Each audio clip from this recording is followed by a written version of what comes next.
Hey guys, I'm Rita, and in this episode I will show you how you can record trips on Gekko accounting software. To record trips, we need to go to section called Trips. From here, to record trip, we need to click on button New. We will need to fill in details in this trip card or journey card.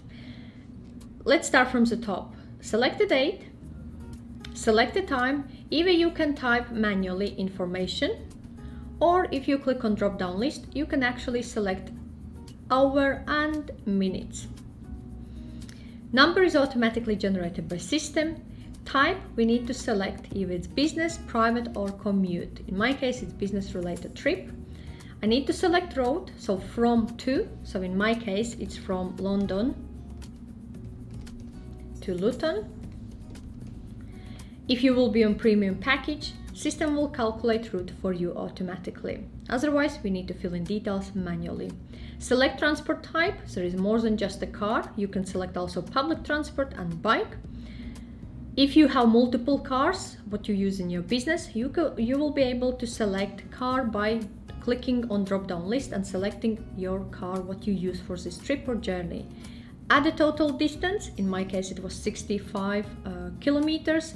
And I can also add in information how many were my private. In my case, I had 7 kilometers for private. Okay. Odometer reading need to be provided. And under other, I can add the duration, so hours and minutes by clicking here or typing information there. Okay. Customer, I can allocate to particular customers this trip, so I can recharge if I allowed.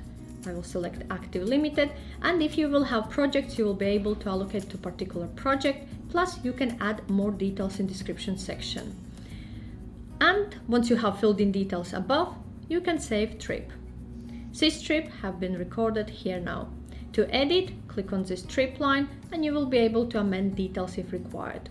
We can create return trip, so duplicate information for this one. We can also duplicate or delete the trip if we don't want to actually record the trip and it's been recorded by mistake. This is a way how we can add and manage trips on Gekko accounting software. If you have any questions or require any further advice, feel free to reach out to me. Also, I have shared the links in the description section below to my Gekko tutorial and review episodes. If you have not seen those yet, check them out.